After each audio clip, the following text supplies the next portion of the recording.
can still see you, but you're frozen. Hi, everybody. This is my first Substack interview. I'm very excited. Thank you for being here, but we're having some technical difficulties. So let's see if Tim can All get right, are it we back? together. Are we back? Yeah, Is that that's better? better. Are we back? Yeah, All why right, is we're that rolling so now. much better? Hotel Wi Fi. Because I was on 5G and I popped over. Oh, okay, Popped good. over. Well, tell me about your interview tonight. So I love the Bulwark, by the way, Thank you.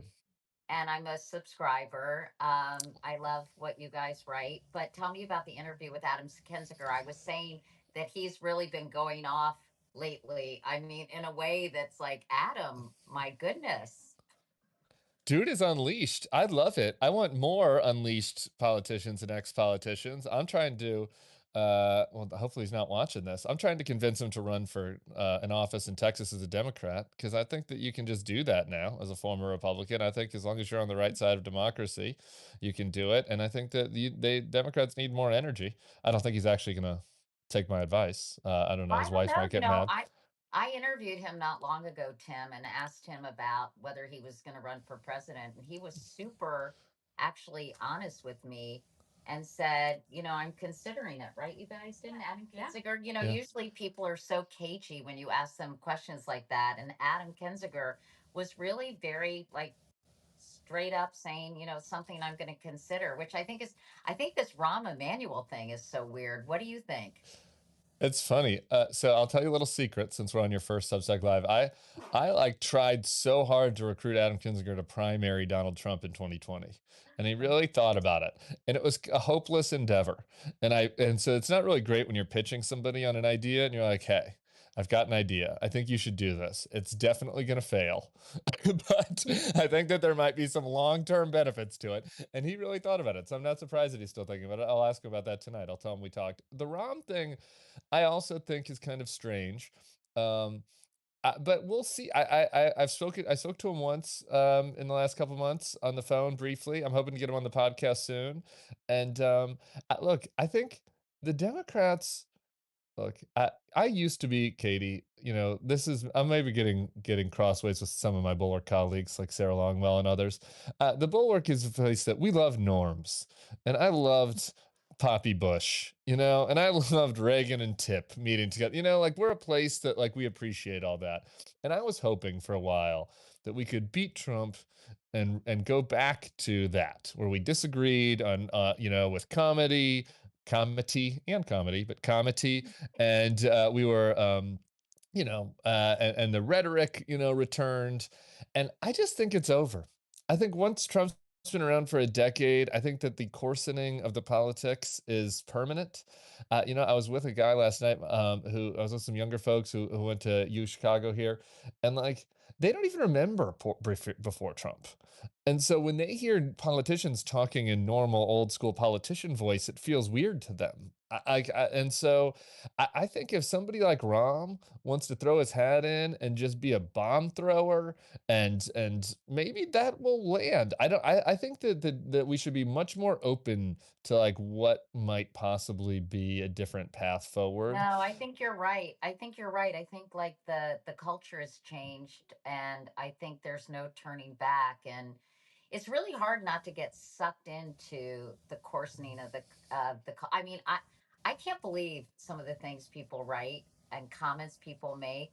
And I was in a really shitty mood yesterday, and somebody reposted my bitching about $1.8 billion being taken away from NIH and how it was going to affect cancer and clinical trials. And some person said, she's not a scientist. What does she know? She doesn't. And anyway, normally I don't do this, but I was like, I wanted to be like, hey, bitch. But I just said, hey, I can say that on Substack, right? I was Oh yeah, like, hey, I was I like, love. hey, hi, hi, Susie, or whatever her name was. Yeah. No, I'm not a scientist, but I actually started an organization that raised $800 million for cancer research that actually led to the approval of 9 new FDA approved cancer fighting drugs. Your move. I have just become I've such a bitch, but I I like actually feel I like I'm should in an not take the alternate bait. universe. Am I? I feel like I'm in a like this could not be my life. I'm just sitting here and Katie Couric's calling somebody a bitch in front of me on live Substack. I don't know how this is my Oh, it life. can get even worse. Just stick around, Tim. But someone was just asking me on the comments.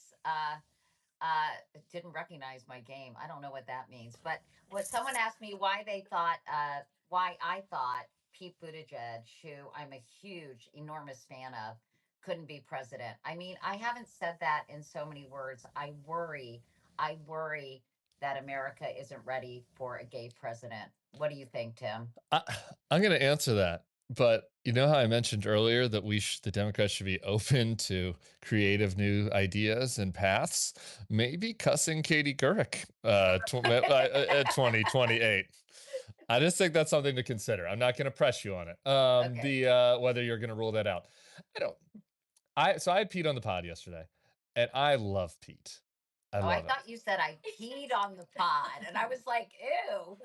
It's funny that you say that because on the pod, Pete said when he went on that bro podcast, Andrew Schultz Flagrant, he said it's so weird. He's like they tape for 3 hours and the guys get up and pee in the middle of the podcast. I mean, not like they leave the studio, but he's like it's a very strange interview environment. So that you're closer than you thought. Okay, Pete, you Here's had my thing Pete with on him. the pod. Here's my thing with him, and I hope to be wrong. I've been wrong before, so I would love to be wrong. But uh, he is too articulate. Is that possible? He's He too talk smart to be he president. What he did ta- we come to? he talks at a graduate level, and so I don't know. Maybe he can prove me wrong. He's proven me wrong before. He's proven a lot of people wrong. I thought he did really well on that Flagrant podcast. But the Democrats' big challenge is how do they reach people that don't tune in?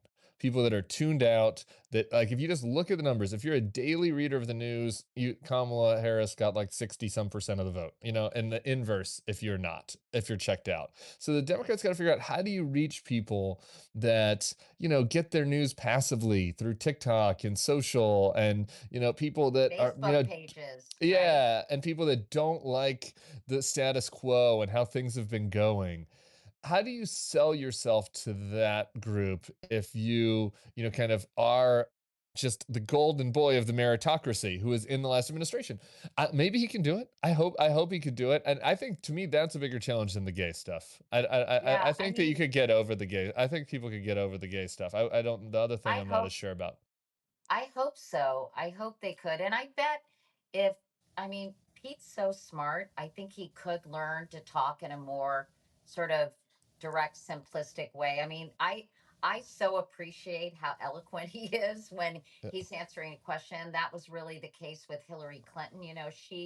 You could, you'd ask her a question, and I just loved hearing what would come out in terms of the way she would express it, things she would cite, the historical references. But I bet Pete is trainable to be less smart. How pathetic is that? Yeah, well, maybe just a monthly appearance with me might help. I don't think that's With my true. safety school vocabulary. I don't know. Yeah, we'll see. We'll see. Anyway, so what else have you been thinking about? I mean, what do you think about what's going on at Harvard right now? I'm so proud of the president of Harvard for saying basically everyone needs to stand together and stay firm. Obviously, a lot of schools aren't, but uh, I mean, it's really like Trump got rejected or put on the waiting list at Harvard, and he's really still very pissed off about it, and he's seeking his revenge. Yeah. Trump's good at picking foes, right? Like that's one thing he's good at. Harvard is not doesn't engender a lot of sympathy with the masses, right? And so I think that that's part of what he's doing. Um, and part of it is just his bitterness at whatever being an outer borough person, which is silly. You think that hole in his stomach would be filled after being elected president two No, times, but but that's the thing about narcissists. yeah, I dated one once, and so I read a lot of books about them. okay, And I think what people misunderstand about narcissists is they are so empty inside. And like you were saying, that hole, I yeah, think people, everything, the self-aggrandizement is actually compensating for this deep, unfillable hole that they'll always have no matter what. So, Yeah. Trump bragging at West Point about building up the military, the best, wonderful military. And by the way, what was with that total thing where he was talking about a trophy wife Yeah. at the West Point graduation? It was so crazy. But I just think that I don't feel sorry for him because he's a narcissist, but I'm just saying it's really it's deep it's almost tragic. I know I don't feel sorry for Yeah. narcissists, don't worry you guys, but I do feel like sometimes they're misunderstood. Is that fair? Yeah, maybe. And I think that is like it's certainly the megalomaniac side of this, where he is. I mean, it's just the outermost extreme. So I don't know. The Harvard thing, the thing that bugs me the most about it, and the thing that has I look, I found Trump completely unappealing from day one, and so there's almost kind of a non-ideological personal reason for my defection from the Republican Party. But like at the core, the ideological thing that is at the core of it, what sent me away from the party was I like I really bought in to the Reagan shining city on the hill thing. And sometimes I tell progressives this and they like roll their eyes at me and they're like, really, Tim? Like you bought all that BS? But I like bought it. Like I was a kid and I was like, I thought America was great and I wanted everybody to be able to come here and have a chance and have an opportunity to succeed and that this was our story and what was unique about us. Like I really, at my core, that was the animating thing that got me interested in politics. And the fact that he is so hostile to that, at every level, that it's like all about, Hostile to oh, what? that Hostile. idea that he's all like, we need to get ours. We shouldn't have these foreigners come into Harvard. We've got to ban the foreigners from Harvard. Like we want more Americans to be able to get to Harvard. Like that stuff pisses me off so much. So I'm happy Yeah, Harvard's if standing you up. like, if you dig a little deeper, no, my blue thing. I was going to read Tim Yeah. a funny note I just found. If you dig a little deeper on the policies of Reagan, the stuff that he did. I mean, you probably weren't super jazzed about those things, right? I don't know. That's a good question. I think it was a mixed bag. I mean, beating the commies was pretty good. I think his Um, the rhetoric was the brilliant, but when the you think about, HIV stuff, yeah, not very good. There's some toots and boots for Reagan, probably. yeah, union busting. I mean, I guess we could have a conversation about that with air Yeah. traffic controllers and kind of what happened after that. But I wanted to read you something funny, and everyone Okay. watching this, you guys, I'm new to Substack. I hope I'm doing this right. I have no idea That's what I'm great. doing, People keep but coming in. I was going through these letters, so my daughters have written me nice like birthday cards, and I got a nice letter from Jill Biden when I was diagnosed with breast cancer in 2022. So I had these in my office, and I was just kind of getting rid of the ones that people I didn't like or care about anymore. But I'm kidding. But I read this letter, Tim.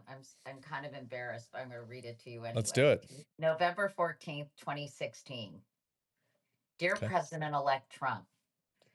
So I went to his wedding, everybody, when he married Melania, and I knew him because I was on NBC doing the Today Show when he did The Apprentice. So he was always coming to the Today Show to hawk, Yeah. The Can Apprentice. we Because just, before you read the letter, can we just pause on the wedding for 1 second? I'm sorry. I'm a okay, host now too. So like we're both, it's two hosts talking.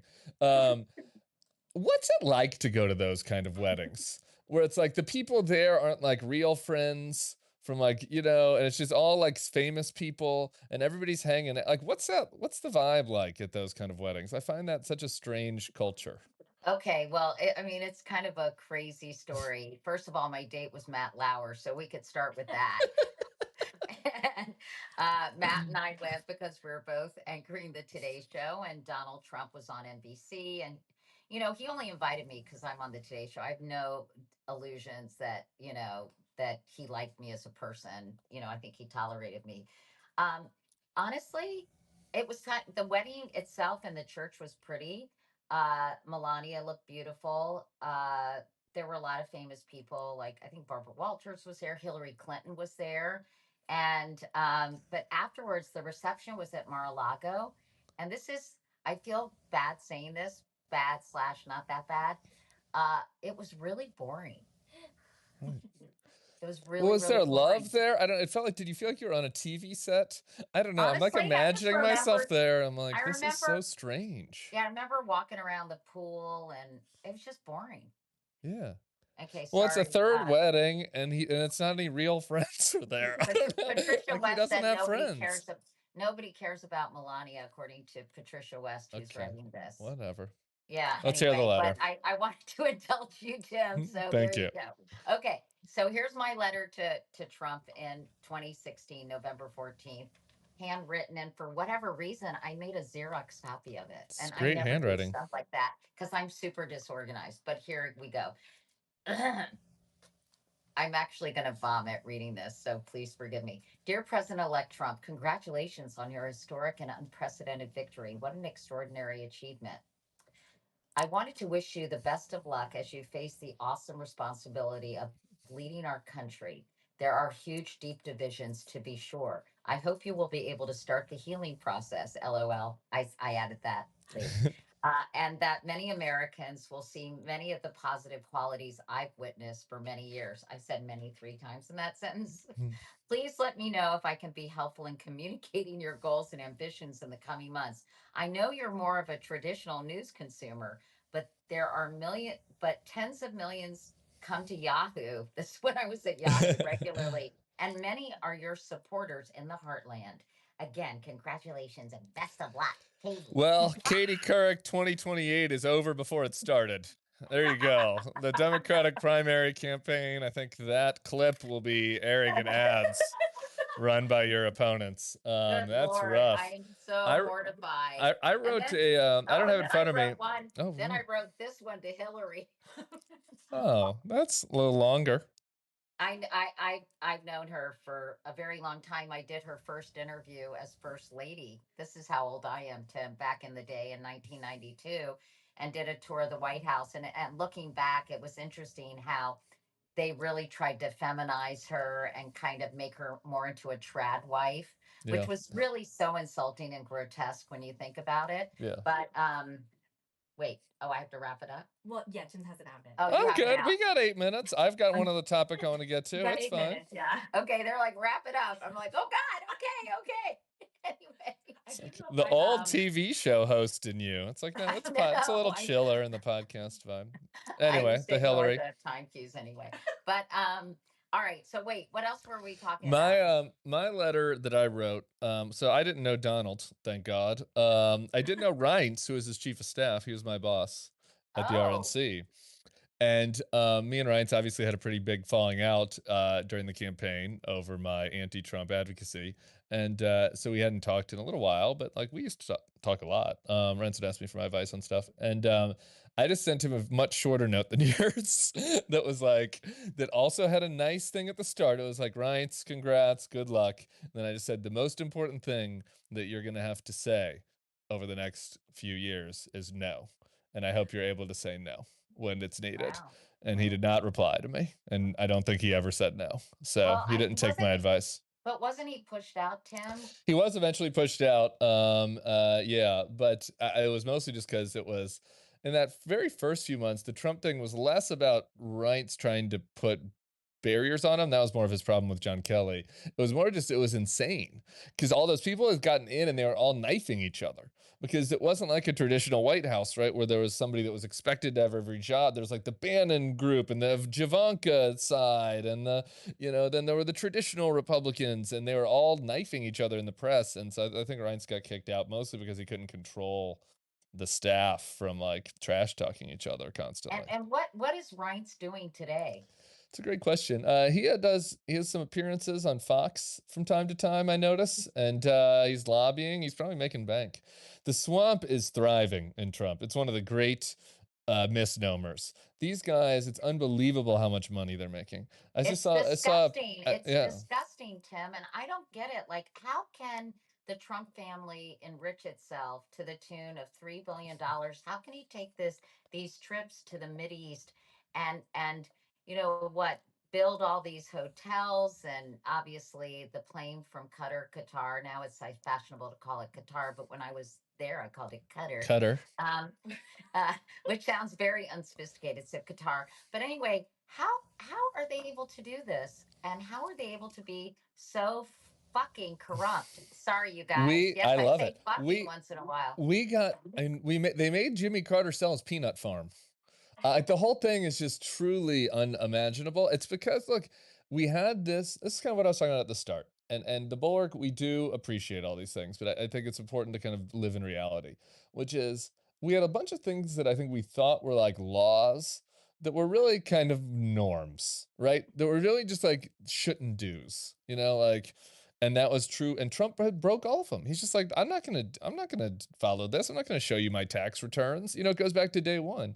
And I'm not, is there a law that says my kid can't build a golf course resort in a, petro-fascist Islamic republic? No, there isn't. So I'm going to do that. Is there a law that says I can't start a fake coin and have people pay me millions of dollars to get my weird Bitcoin offshoot? No, there's no law against that apparently. There's And no by the way, law against Melania having her own Bitcoin you're and the right. whole family. And So as somebody wrote, yes, it's $1 billion a month richer. It's so it's insane. But I crazy. think that's such a good We have to point. hold them accountable. Like, that's the They, thing.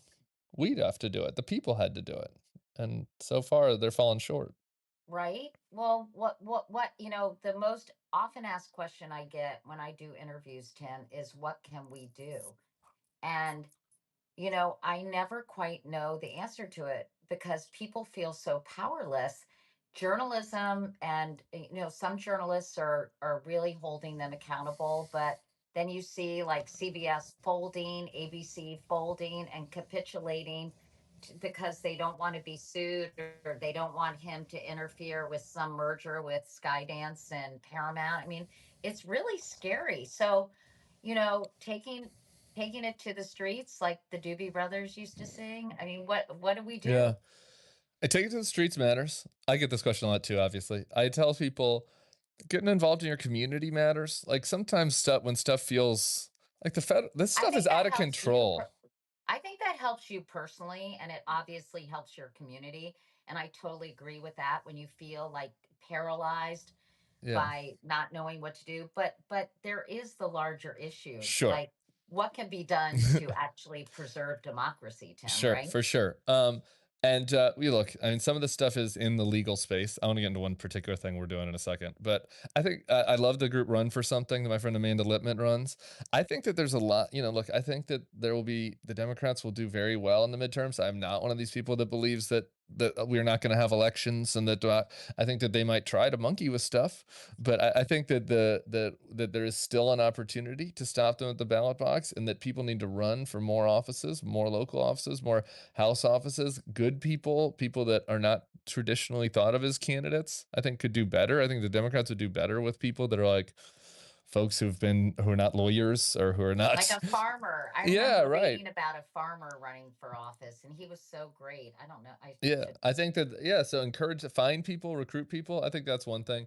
I do think getting in the streets matters. There are the No Kings protests coming up June 14th. I had the organizers of that on the podcast recently. I think it matters. The protests matter.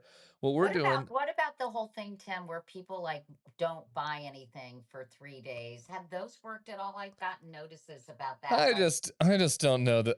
I don't believe that that's workable in our culture. I yeah, don't think so. I mean, I think well, specific that's sort of things. sad. Right, it is sad. I just don't think that's realistic. I think everybody should what feels fulfilling for them. I think actually working.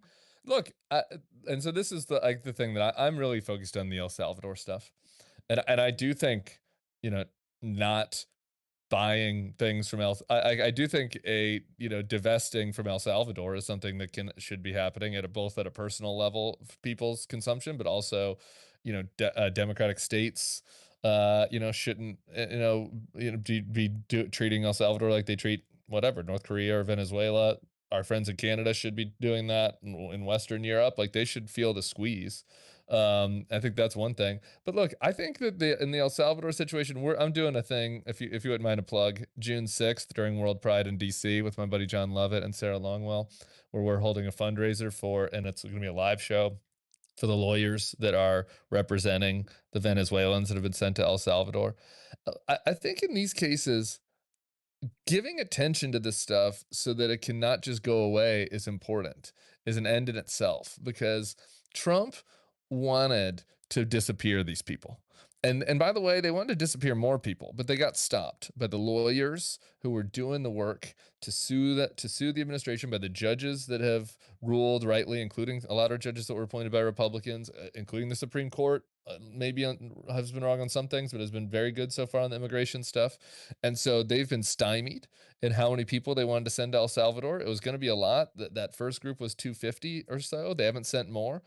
And I think it's important that people protest and they do what we're doing and speak out and call your reps, call your senators, and be like, do not forget these people. They should not be just disappeared into the ether. And I don't know if that's going to save our democracy, but maybe we can help save some of the people that have been sent to El Salvador. And so that's a good start.